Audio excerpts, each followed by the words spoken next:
violence toward other humans strongly, just like I'm not an advocate of violence toward other humans or killing.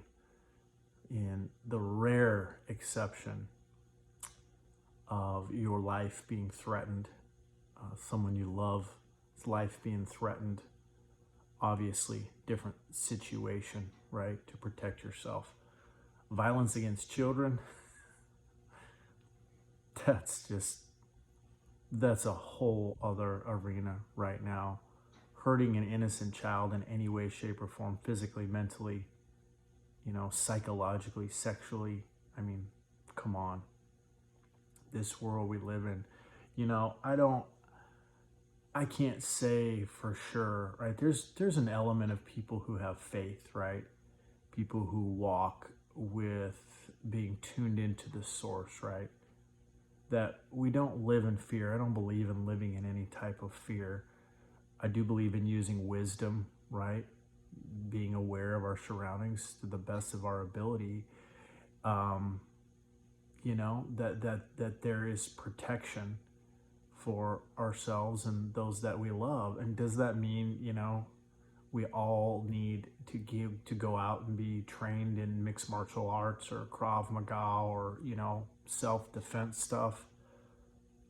I don't know the answer to that. I'm going to say not necessarily, and I'm sure there's plenty of people who, might disagree with that. But I think there are elements of faith when it comes to protection.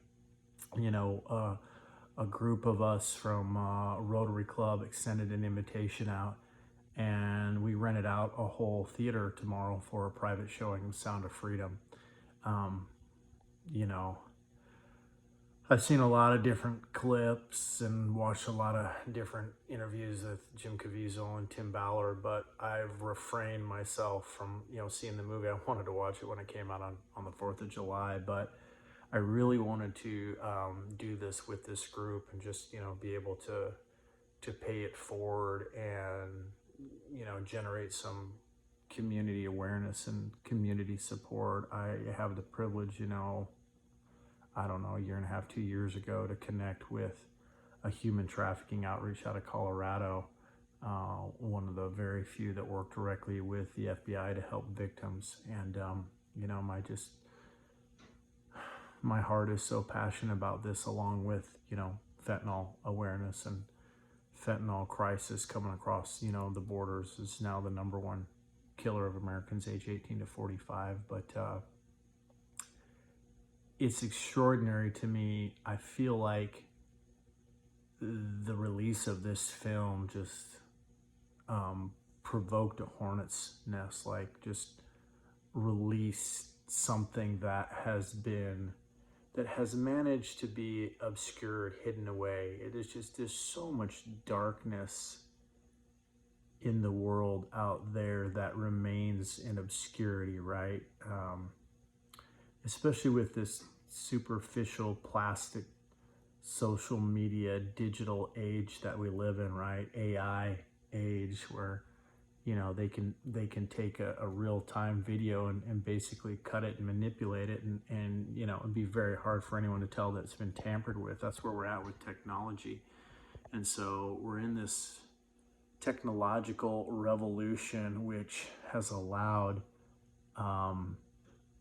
a lot of this darkness to remain in obscurity, to remain hidden. And so this film, I think, shed this, shine this massive beacon of light on an issue, on a plague that is just corrupting the souls of humanity.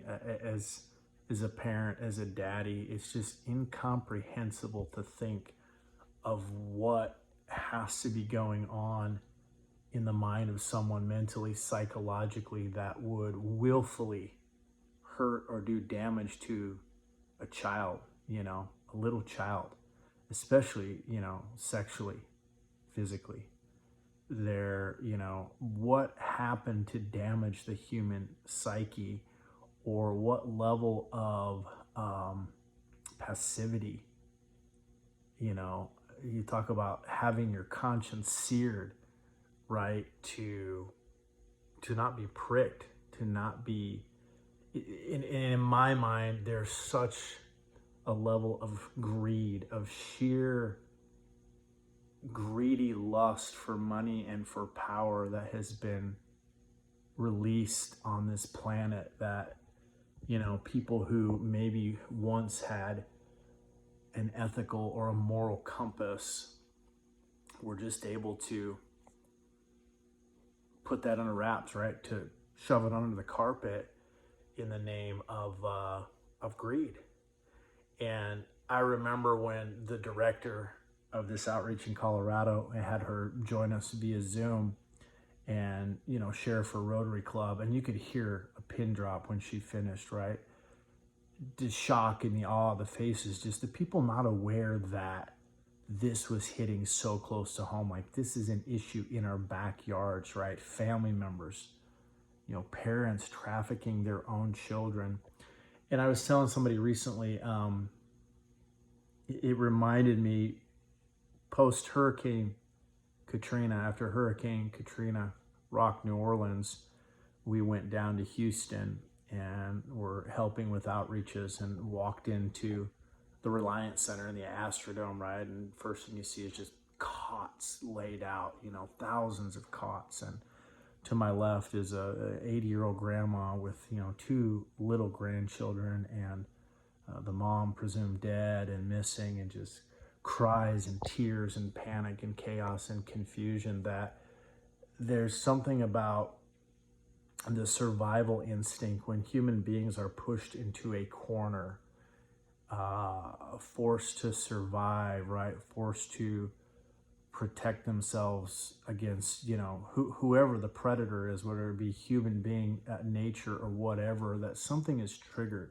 You know, this self-defense mechanism, when survival mode kicks in, that human beings are prone to do things that are outside the ethical or moral scope of who they were, you know, normally every day, day in and day out, when there wasn't a traumatic or a life-threatening event going on. So again, it's just I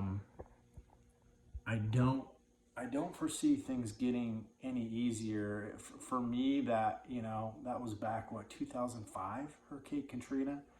That was like a gauge for me that we are so unprepared, not only as a nation. I remember the issues with, you know, FEMA response being like, why were we slow? How are we so unprepared?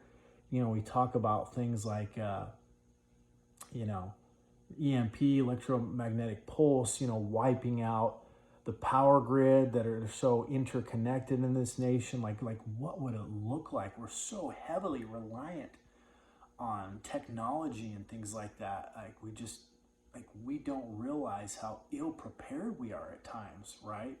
When, you know, the panic kicks in, right? And people are rushing to, you know, the gas pumps to fill up their cars, and rushing and panicking and buying the water and buying the toilet paper or whatever.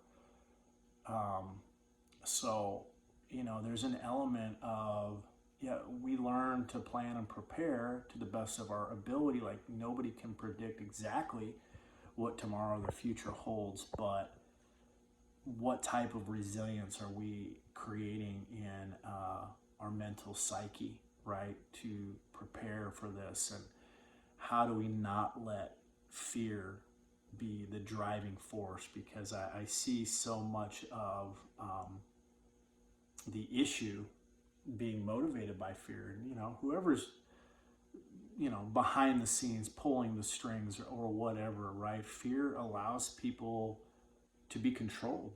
And so when we give into fear, we're more easily pliable. We're more easily susceptible to being manipulated and or controlled. So anyway, there's some food for thought, but I'll keep you posted, like, after that showing. And I just appreciate everybody who's gone out to see the film and, you know, supported this cause, and, you know, what Caviezel and others have been willing to do, put their necks out there, put their lives on the line, essentially, right, to rescue the children. Parents, it starts with us, right? The children are the future, but it starts with us.